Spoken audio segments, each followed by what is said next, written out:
I think SOLARBOI's on fire in the front yard.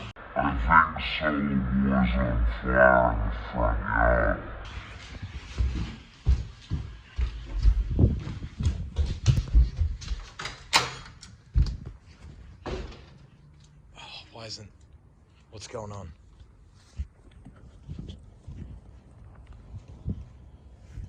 You okay? Oh, you are a bit stuck. Oh no. Oh, I think that might be it. Oh, I can smell it. That's bad. Holy crap. That took me less than an hour to disassemble almost the entire robot and get down to this motor assembly. A little bit more to do to actually get the motor itself. You can smell that it's burnt to an absolute crisp. Now, we may be able to replace this, and theoretically we certainly could. In reality, we may actually have trouble doing that. All right, we've got her apart. Oh, that's the guts of her. Let's cut that off. Won't be needing that anymore. Of course, springs have sprung, little bits have come out. There's part of our diff. There's a spacer, and I bet if you put that in the wrong spot, that ruins everything. So I'm really glad that's come out. Wow. There's actually some serious gearing in here. Look at that. I actually didn't realize how serious this was inside. Wow. That's some proper plastic gearing, like properly made stuff. Stuff like you'd see in a photocopier. Just absolutely stunning. Look at that action. After all those kilometers driving on the dirt, look at this bearing. That's just stunning. That just spins like a dream. I actually can't believe how well made this Radio Shack toy is. Just covered in filth and grime, smells like a fucking dead horse. Actually, it doesn't smell like a dead horse, it smells like burning motor, because that's what happened. She's tired, very tired. Brass gear. It just smells exactly like my scooter did when that burned out. Smells terrible, is dead. So in front of us, you can see the pile that used to be SOLARBOI is sitting there on the bench. And I disassembled it because we burned out the motor. I basically just did it out of interest because I was like, there's no way that Radio Shack will have made this easily replaceable. We're not going to be able to swap it out. It's going to be too hard. However, much to my delight, what I found is this, which is a 540 size Mabuchi motor. It's a Mabuchi RS 540SH. This is actually a really standard size for motors in hobby RC cars. So I was able to go out and buy another motor. Now I am presuming that this is probably around about a 27 turn, which is geared more for speed and fun rather than torque and crawling. I did want to swap it out for like an 80 turn rock crawler motor. Unfortunately, the store near me didn't have one, and I've driven all over town already this morning, so I wasn't really keen to do it again. So instead, however, we do still have an upgrade. It is this mean looking boy. This is a 35 turn motor, so it is going to give us more torque, less speed, which is exactly what we want for SOLARBOI, because we're not looking to go fast with all the video lag anyway. I'm going to get this in. It may take a little bit of trimming on the shaft to get it to fit, but I absolutely cannot wait to do this. First step though is we've got to put the pinion gear from this motor, which I've already taken off, onto this one.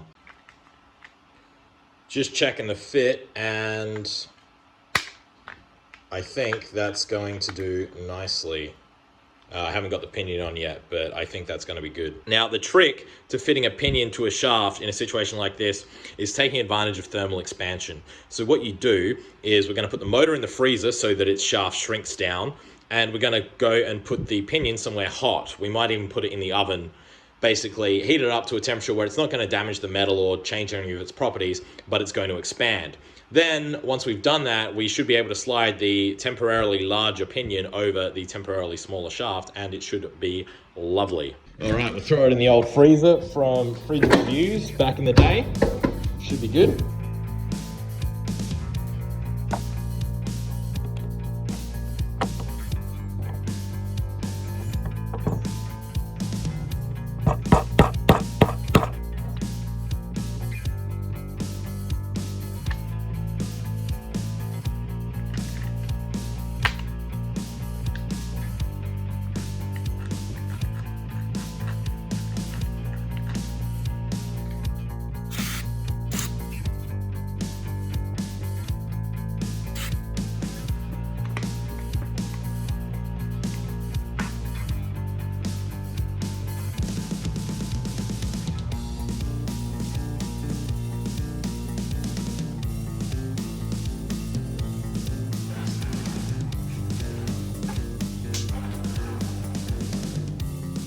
check there, Twitch. Just doing a little test stream here. TK here, obviously. I've snuck in my civilian clothes into mission control. I have SOLARBOI in the other room.